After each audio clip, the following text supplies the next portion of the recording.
ইসলামের প্রভুর পক্ষ থেকে কথা। মনে রাখো, আমি তোমার উদ্ধারকর্তা, আমি উদ্ধার করতে এসেছি, আমার কথা শুনতে হবে।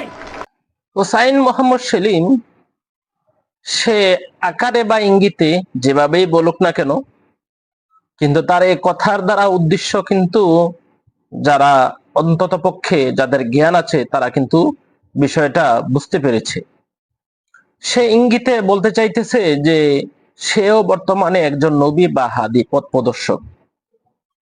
কেন তার কথাগুলো শুধুমাত্র তার কথা নয়, বরং এটা আসমান এবং জমিনের যে অধিপতি রব প্রতিপালক আছে তিনার পক্ষ থেকে কথা।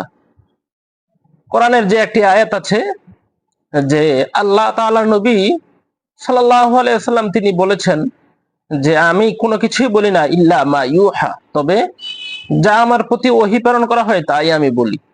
এখানে হিজবুত তাওহীদের সেলিম সে কথা দ্বারা এটাই বুঝাইতে চাইছে যে সে নিজ থেকে কোনো কিছুই বলে না, বরং তার কাছে যা আসে সে তাই বলতেছে, এবং সে উদ্ধারকারী, উদ্ধারকারক, এবং সে হেদায়েত প্রাপ্ত এবং হেদায়েত দানকারী।